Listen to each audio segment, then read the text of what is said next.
Sure. Here's a 500-word story based on the topic: 9 spots in your home that are filthy and you've never cleaned. The Dirty Truth, a story of hidden filth. Marissa prided herself on having a spotless home. Every Saturday morning was dedicated to scrubbing, dusting, and organizing. Her friends called her the Clean Queen, and she wore the title with pride. So when her mother-in-law announced a surprise weekend visit, Marissa wasn't worried until she decided to do a deep clean the day before. It started with the ceiling fan. She looked up, and to her horror, the blades were caked in thick, gray dust. She climbed a stool, wiped one blade, and nearly gagged. "How did I miss this?" she whispered. That was spot number one. Feeling uneasy, Marissa moved on. She thought her kitchen was immaculate, but curiosity led her to the rubber gasket of her refrigerator. Pulling it back, she found a crusty ring of old food and grime. Spot number two. Disgusted, she grabbed gloves and a toothbrush. By now, she was sweating, her confidence shattered. She stepped into the bathroom for a quick break and noticed the bathroom exhaust fan cover. With a sigh, she climbed up to check. Sure enough, dust coated the vents like fur. Spot number three. Fueled by a mix of shame and determination, Marissa launched a full investigation of her own house. She remembered reading that people forget to clean their light switches and door handles, so she grabbed a cloth. When she wiped one, it came away dark with gunk. Spot number four. Then her eyes fell on the top of her cabinets. She climbed up again and nearly cried. The grease-dust combo had formed a sticky layer of sludge. Spot number five. The next surprise was her remote controls. She'd used them daily, but never cleaned them. A cotton swab between the buttons revealed crumbs and a suspicious orange smear. Spot number six. In the bedroom, she bravely pulled her bed away from the wall. Tumbleweeds of dust danced across the floor. A rogue sock and an ancient cracker wrapper peeked out. Next, she checked under the couch cushions.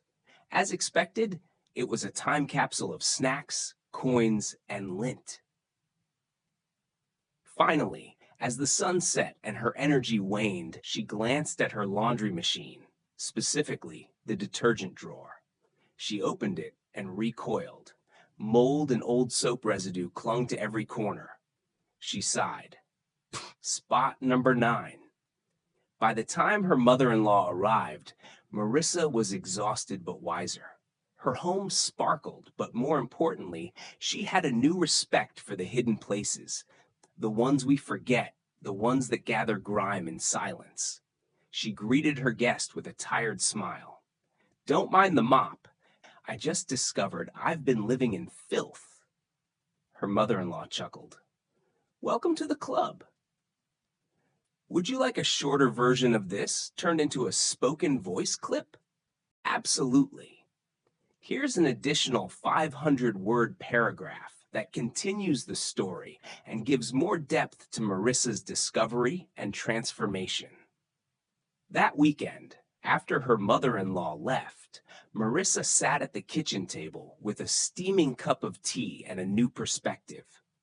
She had always associated cleanliness with what was visible: sparkling countertops, freshly vacuumed rugs, and that lemony scent in the air. But now she understood the real enemy was the hidden dirt. The kind that doesn't show up in a quick glance, but thrives in the places you don't even think to look. That night, she grabbed a notebook and started listing spots she wanted to add to her new monthly hidden clean routine. It became almost therapeutic. There was something deeply satisfying in taking back control, in facing the small things that had gone unnoticed for so long. Her husband, initially amused by her sudden obsession, began to join in. Together, they tackled the garbage disposal, scrubbing the inner rubber flaps and deodorizing it with vinegar and baking soda. He even pulled the washing machine forward and vacuumed behind it, finding dust bunnies the size of their cat. The more they cleaned, the more they laughed. What started as a moment of embarrassment evolved into a journey of rediscovery of their home, their routines, and their priorities. They invited a few friends over the following weekend, and as the conversation shifted to spring cleaning, Marissa couldn't resist sharing her story. To her surprise, everyone leaned in. One friend admitted she had never cleaned the inside of her toaster. Another confessed she didn't know you were supposed to clean the dishwasher filter. Laughter filled the room as they traded tales of forgotten filth. That night, Marissa realized how universal the problem was. Everyone had their blind spots, and nobody was immune, not even the so-called clean queen. But for Marissa, it went beyond just physical cleanliness. Confronting the hidden mess in her home forced her to confront the neglected corners of her life. She realized she'd been rushing through things, doing just enough to keep up appearances, but never stopping to truly pay attention. Cleaning became her form of mindfulness. Each small, often overlooked task, wiping down baseboards, vacuuming under furniture, dusting the coils behind the fridge, became an act of presence, of gratitude for the space she lived in. Weeks later, she launched a blog called The Clean Beneath, where she shared her discoveries, tips, and cleaning checklists. She wasn't trying to be perfect anymore. Instead, she wanted to help others feel empowered by the act of tackling the invisible. Her first post was titled, "9 Spots You've Never Cleaned, But Should." It went viral. Comments poured in from people across the country sharing their own stories, sending photos of their grimy fan blades and moldy window tracks. Marissa responded to every comment, smiling to herself as she realized that, in uncovering the filth in her home, she had uncovered something even better: a community, a calling, and a cleaner way to live, both inside and out. Would you like to turn an excerpt from this extended story into a voiceover clip? Of course. Here's a 200-word paragraph that continues the story and wraps it up with a satisfying conclusion. Months passed, and The Clean Beneath grew into more than just a blog. It became a small movement. Marissa began hosting monthly challenges, encouraging readers to tackle one hidden spot at a time. Her most popular challenge, the Forgotten 15, focused on 15-minute deep cleaning tasks in places people never thought about. What surprised her most was how emotional the responses were.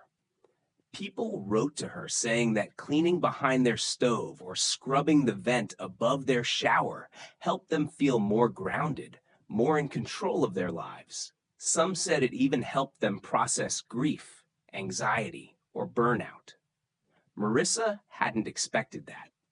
She thought she was just sharing tips, but in reality, she had tapped into something much deeper: the emotional weight of our living spaces.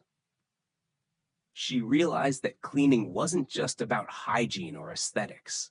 It was about care, both for the home and for the self. Looking back, she was grateful for the day she first wiped the dust from her ceiling fan. It had set off a chain of discoveries that changed not just her routine, but her entire outlook. The dirt had always been there. She just finally learned to see it and do something about it. Would you like to select a short passage from this to turn into a voice clip?